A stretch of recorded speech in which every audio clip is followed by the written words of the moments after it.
PopHealth Podcast is a public service of 24-hour home care. If we put caregivers at risk, they will not be able to care for those who are sick. So socially distanced, using masks, cleaning our hands, whatever is required is not only important for our loved ones in the community, but for those that are on the front line that are necessary to care for those who are not well. Hello, everyone, and welcome to another episode of PopHealth Podcast. This is Gavin Ward, co-host of PopHealth Podcast. In today's episode, co-host Zach Morgan returned to the show and sat down with both myself and returning guest Erik Wexler. Erik is the chief executive of Providence St. Health in Southern California, which is, when you consider all the providers, considered the largest healthcare system in Southern California. In today's episode, Erik talks about the merger between Providence and St. Joseph Health that has finalized over the last couple years, the current partnership with Providence Tarzana and Cedars-Sinai, as well as how the Providence system has responded to the COVID-19 crisis, including a mention of some of the unsung heroes within the hospital, or as Providence might call them, the ministries of Providence St. Joseph Health. We hope you enjoyed today's episode, and if you do, feel free to leave a review on iTunes, and of course, check out other episodes of PopHealth Podcast by reviewing our site, pophealthpodcast.com, iTunes, Spotify, or Stitcher. Thanks, everyone. Enjoy the show. So, Erik, when we first met you, probably about 4 years ago now, you were new to Southern California and new to what was then known as Providence Health. Tell us a little bit about maybe outside of the workplace, how the last 3 to 4 years been for you. We'll start with that. Well, living in California has been, it's such a blessing for Stephanie and I. We spent our whole lives in the Northeast and lived in some wonderful places there. California is more of a match for the type of lifestyle that we live. We bike and we hike and we like to be outside, and have kind of gotten a little bit tired of the cold and the snow. So, being here has, I think, enhanced our lives. And so we're just grateful that we made the move. Awesome. What is maybe different over the last 3 or 4 years? Have you found any good restaurants? Is there anything about the Northeast that you miss?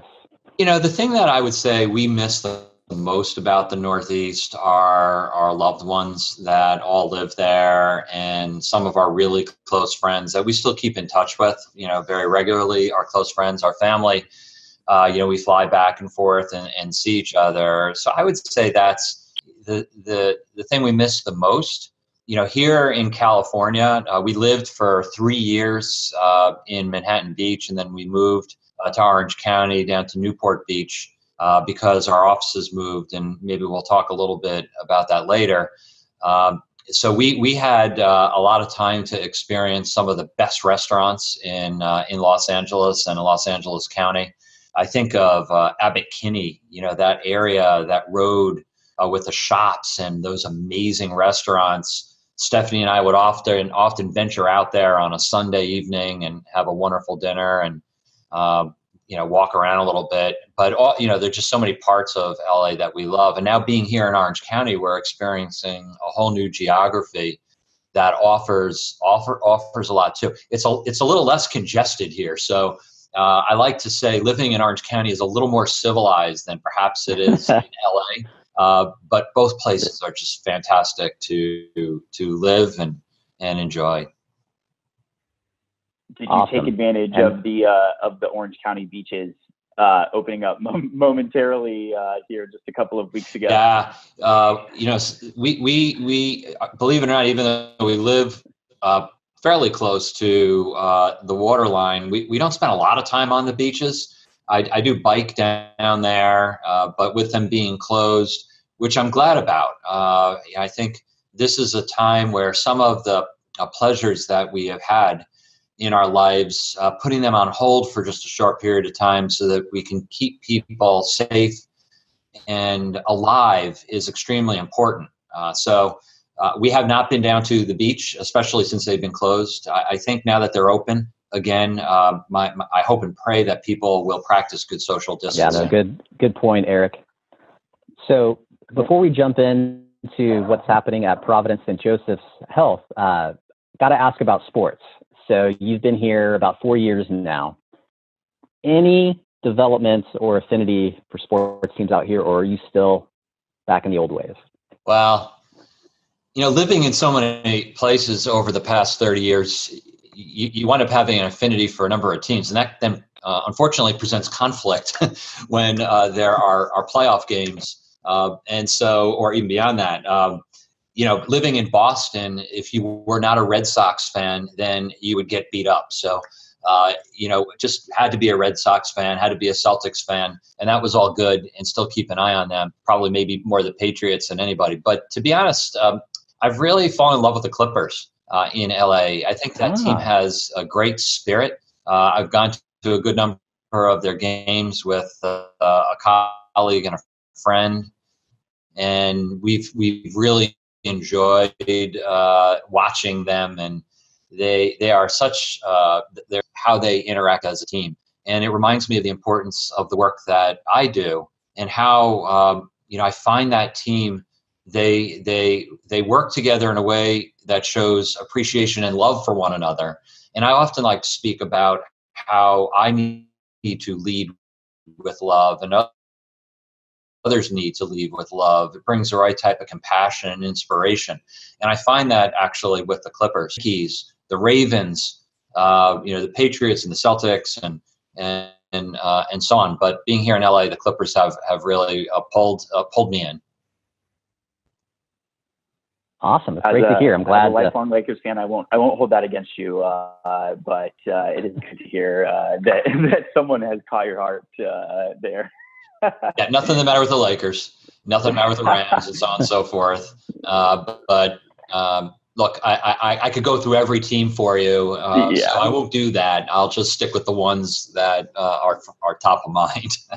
I'm also a lifelong Chargers fan, so I get the lovable losers, like the allure of that too. So I understand. So it's so I get to take the conversation away from the more fun stuff and shift it back to, I think, what people probably are tuning into the podcast for a little bit. Actually, I'm going to segue it with something that you had mentioned before. You mentioned that I've gone under some significant changes geographically with the move.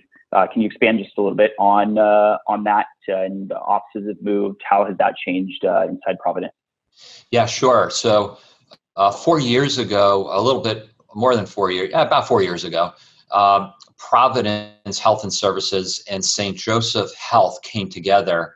St. Joseph Health had, at that point in time, a good number of hospitals in Orange County and in Northern California, in Texas, and New Mexico. And as you know, Providence has a good number of hospitals and ambulatory assets and otherwise in Washington and Montana, in Alaska. And so our coming together fortunately created a lot of scale for us. In total, we are now the third largest health system in the United States, and that's allowed us to take our best practices, which I hope we'll get to talk about during the podcast, and use them across the entire span of the Western United States where we exist. But for us here in Southern California, it meant in my region of oversight that we brought together our hospitals and our physician practices and our ambulatory centers in Orange County, in the high desert, and in Los Angeles. And we are now one region working together with one leadership team. And over the past 3 years, we have unified what we do together. We are, believe it or not, the largest healthcare provider in Southern California. Kaiser, if they are large as well, but if you take the insurance product out of Kaiser and you just look at the provider network and the services that are provided from medical care perspective, Providence has a huge geography compared to most other providers. And, for us, that means that we need to take responsibility for leading the way in the very best practices in the delivery of healthcare. And when I speak to that, I speak about whole person care. It's not just about providing the good medical treatment and outcomes that we expect when we come into our physician practices or our ambulatory care centers or the hospitals. It's about the compassion and the transitions in care that we provide to people from setting to setting, and how we support each other from a compassion perspective, but also a very spiritual perspective. We believe as a faith-based provider that helps to heal. So we're very proud of what we are unlocking the potential for here in Southern California, and it will continue to expand as time progresses. Well, that is a great opportunity, I think, to something that you mentioned, because I think we want to ask you about some COVID things and stuff later. But before we get into that, we do want to hear about these changes that you're talking about. And so I think you had mentioned in there about being able to leverage the strengths of both organizations and some of the things that's allowed you to do. You mentioned the way that it lets you care, but are there other strengths that it has given you that have proven to be of huge benefit in bringing the two organizations together? Absolutely. A good example is the Heritage Medical Group, which is the legacy physician enterprise in Orange County, led by a highly talented group of executives, but mostly driven by the physicians that have helped form Heritage many, many years ago. Heritage has a back office function, if I can use that a little loosely here, that helps to make sure the connectivity between patient and physician, from an appointment, even a virtual connectivity perspective, is very effective. And in LA, we have the Providence Medical Group, and we have FACE and the Doctors of St. John's and Santa Monica Family Physicians. And so, coming together has allowed us to bring those four medical foundations into one space where their best practices and their expertise are combined to have, I would say, frankly, in all my years, it's almost 30 years being in healthcare, I would say this is the very best that I've seen in those 30 years. So that's one example. Another example is what I've been speaking often about since we launched the podcast, and that is our ambulatory network. A lot of times health systems are known for their hospitals because they are, big enterprises. They're, very obviously seen off of highways and main thoroughfares, and there's a lot of very important care that's provided in those. But we've believed here in Southern California, and frankly across all of Providence, that we need to bring care closer to home.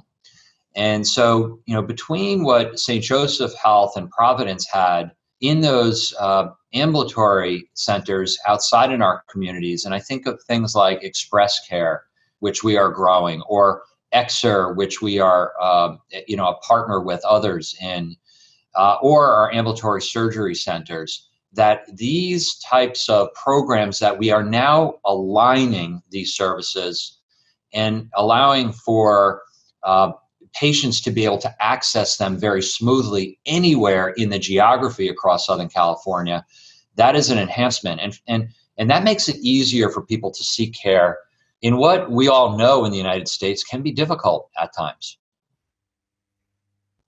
Absolutely. And so that brings up something else that I wanted to ask you about. I don't know how much we can talk about it. I'm sorry, you can hear my little puppy in the background. Well, that's a sign of these COVID-19 times, our world like we are today. The last time we did a podcast together, we were in person. Now we're doing it virtually. One of the things that I have to say that I've enjoyed is being able to see virtually other people's space. It gives you kind of a look into who they are. I'm in my office today, not at home. But when I hear dogs bark, like I just did, Zach, it actually comforts me. I love dogs, and to hear them in the background makes me know you more as a person. So that was a joy. Well, I appreciate that. We'll see if she lets me keep talking to her if I have to go take care of her. One of the things I wanted to ask you is you talked about expanding your bandwidth and ability. is, can we talk a little bit about your Cedars partnership? I don't know if it's live or if it's upcoming, but that is a huge merger of two powerhouses in this region. And you talked about even medical group power and research power and all of that. So can we talk a little bit about that? Yeah, thank you for bringing that up, Zach. So, we have very, very high regard for Cedars-Sinai Health System and their leadership team. They have been engaged with us in many, many conversations and us for a long time. But we started to recognize that they had a good number of physicians and other patient programs located in the Tarzana community, and we sat down with them. We said, as we think about Tarzana Reimagined, which is building of that acute care facility, is there a way for us to come together and deliver care in the community in a more seamless fashion, and try to avoid duplication, advance care, but also keep it efficient. And both parties got excited about the opportunity, and ultimately we landed on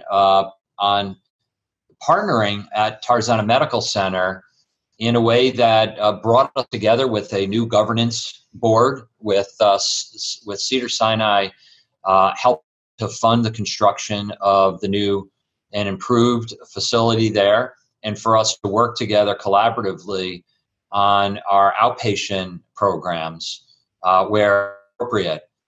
What we have found, it's been almost about almost 9 months since we became affiliated together officially. What we have found is it was absolutely the right decision. As we come together from a governance perspective and we think about our opportunities to increase access to patients in the community, we are absolutely aligned, and we continue to be inspired, in fact, about what can be done there. So we believe that this will be an example for other ways that systems like and Providence can come together.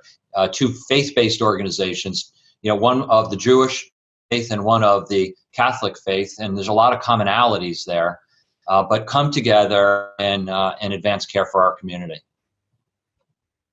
Awesome. I'm not sure if you're aware, Erik, but we actually had Dale Surowitz on the show, I think last year, and I was at an event in April of 2019 for an organization called Liberation in the San Fernando Valley, and Dale was introducing an award winner, and he mentioned the Cedars Tarzana partnership, which I wasn't aware of at the time, and had the opportunity to meet him that evening, and he was gracious enough to be on the show last year where it was in the early stages. So it's kind of cool to hear your perspective 9 months or maybe a year from when I spoke with Dale. And it's also cool to hear his story that he used to ride his bike before the hospital was even built. And I'm sure you probably know this. Oh, I do. Dale has been in our organization and the predecessors of our organization for 26 years. But the fact that he grew up in that community and he used to ride his bike by the site where Tarzana is today on his way to school, and that he helped create the Providence Cedars-Sinai relationship at Tarzana is perhaps one of his best accomplishments. And we're honored to have Dale as a member of our senior leadership team, and is an absolute pro at leading in the healthcare space. Nice. Well, hey, if the Red Sox and Dodgers end up in the World Series again, I think you should sit next to each other. Yeah, I'll do that. All right, moving right along. Let's talk about COVID, which I know has been in the news constantly. And we didn't want this show to be, COVID focused, but we do think it's important for you to share, maybe with the healthcare community. Our audience are healthcare professionals. The public does listen as well. Tell us about your response to COVID-19. Yeah, this pandemic been quite the learning experience for us around the world.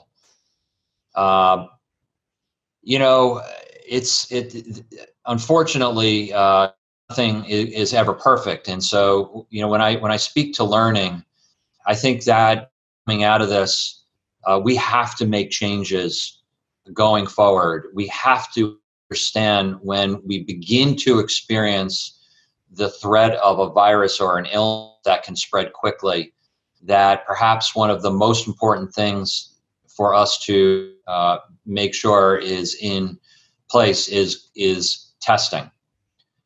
I would say that more than anything, we can talk about personal protective equipment, which we often refer to as PPE, as another learning. But before you get to need PPE, you need to be able to test people and see whether they have that virus or illness. So coming out of this, I think one of the important opportunities is to understand that the CDC can't be the only testing site when we believe there's a major threat. We've got to deploy our diagnostics out into our communities in lightning speed. The second learning, of course, is what I referenced, and that is personal protective equipment. I think we believed we had stockpiles in the United States and other places around the world that would be enough for a pandemic, but not the case. And our maintenance of those stockpiles, both the strategic stockpile that the federal government has and the strategic stockpile that the state has, and frankly, stockpiles that health systems have that are strategically located, including ours, they likely need to be expanded. And we have to have more foolproof systems for reprocessing of N95 and KN95 type masks. We have put in place, but that needs to be sitting at the ready should a pandemic occur. In this particular pandemic, and go into other pandemics, the things that we have put in place, including social distancing, they are hard. We protest even when those have been in place for extended periods of time. They absolutely protect the general public. But if you ask me, what worries me the most and what keeps me up at night on this day when we are having this podcast, we are celebrating our nurses. This is our National Nurses Week. And when we don't social distance and we compromise the health of others that are around us, what keeps me up at night more than anything is the risk we are putting our frontline caregiver at when they will be needed if we do not have the intestinal fortitude, if I can use that term, to socially distance and just live in that for a period of time.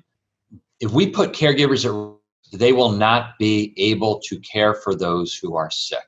So socially distancing, using masks, cleaning our hands, whatever is required, is not only important for our loved ones in the community, but for those that are on the front line that are necessary to care for those who are not well. Yeah, thanks, Erik. Are you able to touch on maybe a story or two, maybe one story about a hero? We hear that term hero a lot thrown around, and for good reason. Are you able to share maybe briefly an example of a hero story that you've seen over the last month or two? Yeah, I will. During this pandemic, as the chief executive for this region, I have tried to get out fairly regularly to our hospitals and visit with our caregivers and thank them for what they do. One day, I was at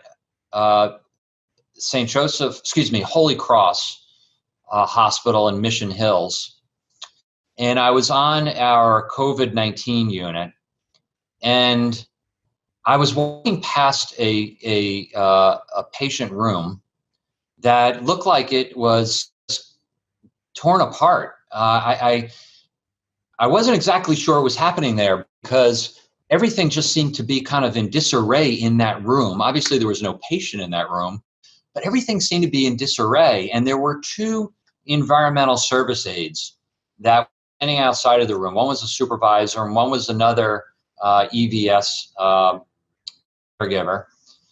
And I asked them what was happening in the room, and they said, well, one of our other caregivers, one of our other EVS caregivers, as they often refer to themselves, EVS is environmental service aid, is in the room sterilizing it, and he's the best we have. And I said, really? Tell me why. And they said, because he takes everything apart. Okay, so now I understood why that room was in such disarray. And he was in the room. I had my mask on and I glanced in, and he was spraying a disinfectant unit to sterilize everything around the room. And you could see his intensity. And so we stopped and we were able to bring him out of the room, and we talked to him. And I said, thank you, because I've always said in all my career, when I interact with our environmental service aides, they are sometimes not recognized for how they save lives by keeping infections, viruses, and other things that can put other caregivers, and for that matter, family and patients at risk. They are the ones on the front line of making sure that doesn't happen. And so, I spoke to this caregiver about what an amazing job he was doing, and made sure that he understood how he was saving lives. In particular, during COVID-19, we still are not completely clear on how long this virus lives on different surfaces. We believe, for example, on glass, that virus can live for an extended period of time, up to 7 days. On plastic, a little bit less. Fortunately, with direct sunlight, the virus doesn't last long at all. But on all those surfaces in that room that he was digging into and under, they could last for a while. So the work that the caregiver did was truly extraordinary. I think they are the unsung heroes. We know that our nurses, who have been unbelievable during this crisis, that they are dealing directly with patients, that they are fearful for going home and keeping their own loved ones healthy. They are heroes. So are the physicians that are putting, along with the nurses and other caregivers, personal protective equipment, very hard to on and doff that equipment. So there are so many heroes, but that particular day, that touched my heart. Yeah, that's great. That's great. And I like that it wasn't a story. I mean, it's good when you hear stories and then share, but you were actually there, right, to see it firsthand. So that's really cool. One of the reasons why I go out is to be there with our caregivers and to experience the difficulty that they're going through. It helps me in my leadership, as we make decisions and we think about how resources need to be deployed. The best way I can do that is to understand what my caregivers are going through and what my patients are going through. Awesome. You're making those rounds. So COVID-19, that's business for the hospital that brings in revenue. But what's happening at the nation, and this is probably not news for the healthcare professionals listening, this is definitely not news. The hospital census tend to be down as elective surgeries and the fear of using an emergency department, things like that. So could you briefly touch on the overall impact to Providence as a sustainable business, and then maybe touch on the hope that maybe elective surgeries or the operating rooms opening up, maybe kind of combine those two questions? Yeah, Gavin, good questions, because this also is an area we've talked about a lot of learnings. There are a good number of learnings that have come out of what to do in the response to a pandemic, and to be thoughtful in process of turning services off and the implications for that. Let me start with a question about Providence and its stability. Fortunately, Providence size, scale, and its financial resources have allowed us to be stable through as a extraordinarily difficult time. Like other healthcare providers, we have seen a material decline in our revenues and a huge increase in our expenses, and we'll get to that. The stimulus package that the federal government has put together and is deploying is helpful. It will not come close to offsetting the financial deterioration that institutions like Providence and others have experienced. I fear smaller standalone institutions will not endure through this crisis, and we will see closure. I feel very confident that Providence will come through this.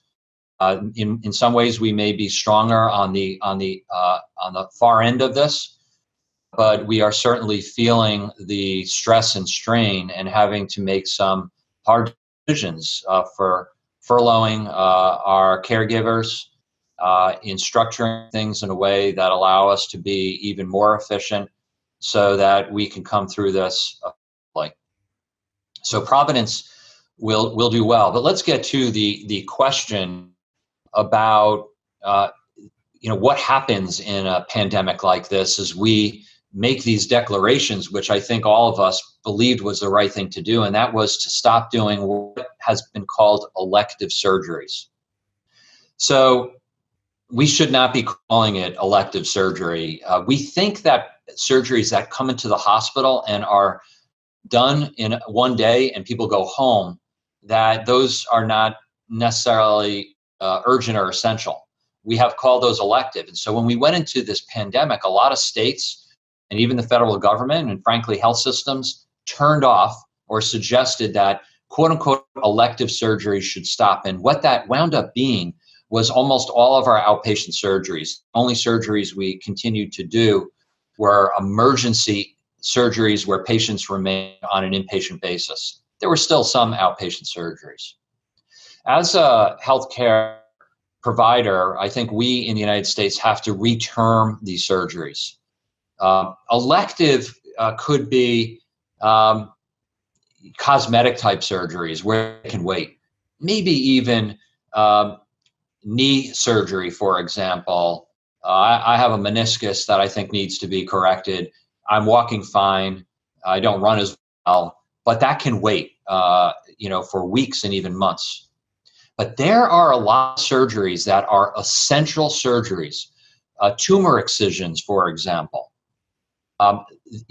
Surgeries that are life and death situations that cannot be put off.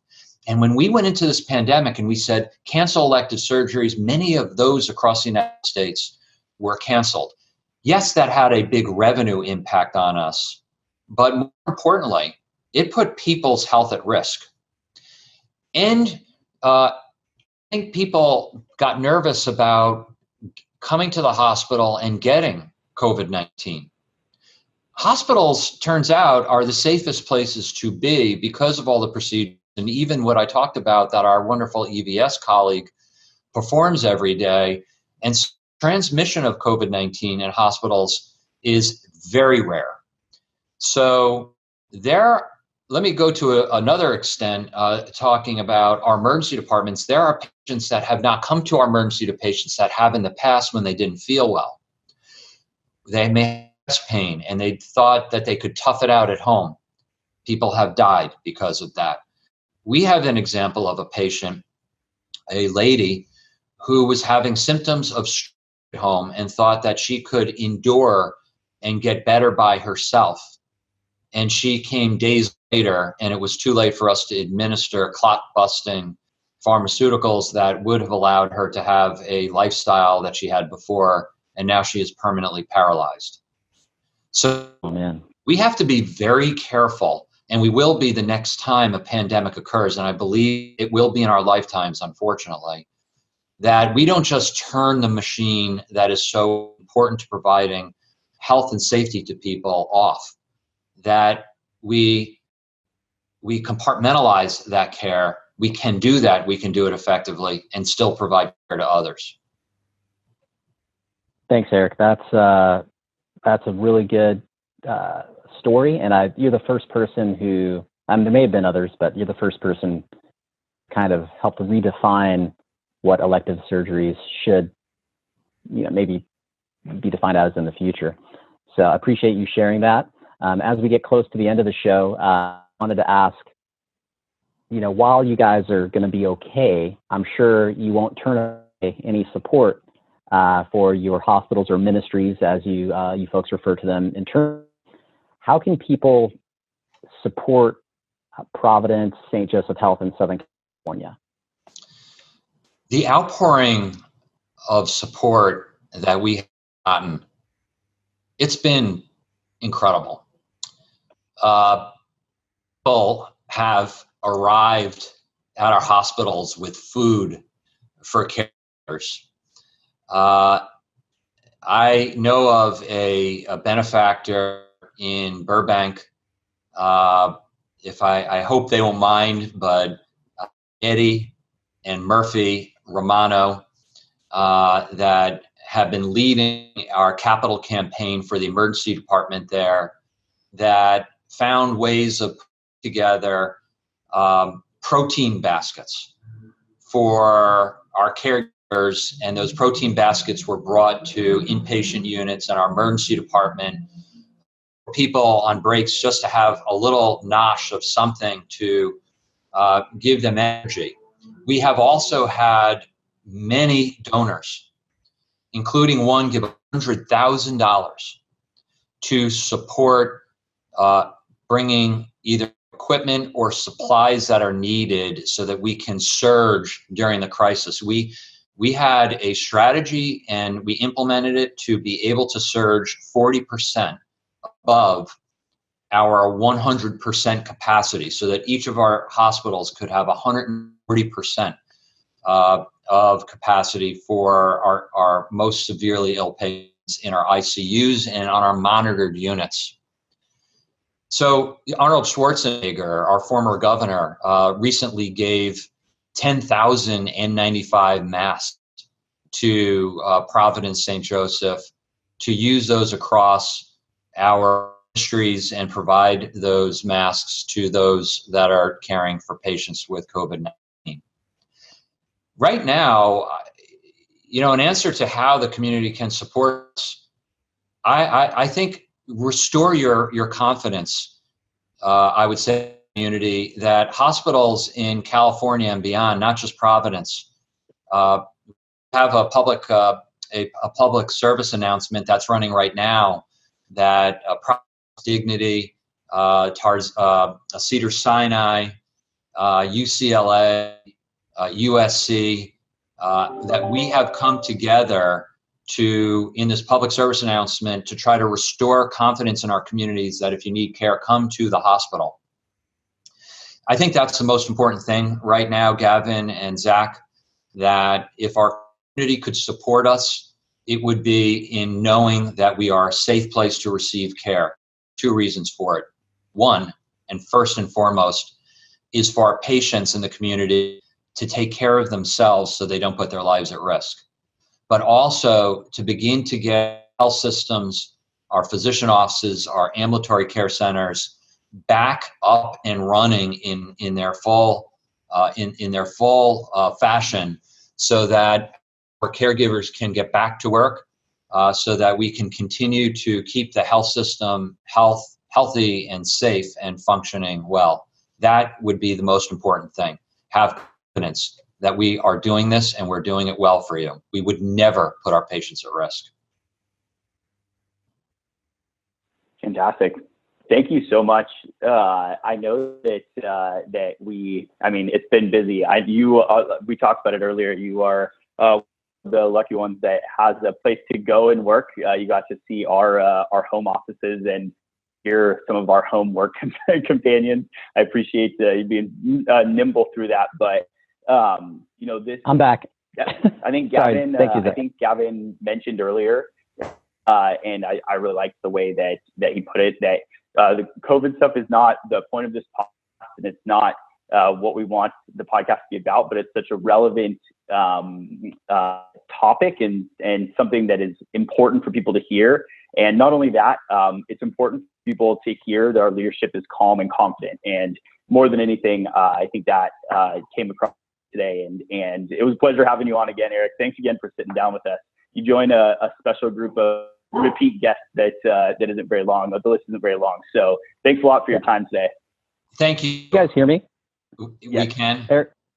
Oh, sorry, Eric, to reply to Zach there, but I think the recording will be fine, even though my thing popped off there for a second. So it was all smooth on our end. Yeah. Yeah. What I just want to say in closing is I have so enjoyed. I think this is our third podcast together. When you reached out to me and said you'd be willing, I jumped at the opportunity. I always enjoy speaking with both of you. Leave myself available for future opportunities. And thanks for all that you're doing to keep the public informed of the important things that are happening in healthcare. You are a gift to us. Oh, thanks, man. Thanks everyone for tuning in to another episode of PopHealth Podcast. We hope you've enjoyed today's episode, and if you have and want to check out other episodes, visit us at pophealthpodcast.com, iTunes or Apple Music, Spotify, Stitcher, and now YouTube as well. Take care.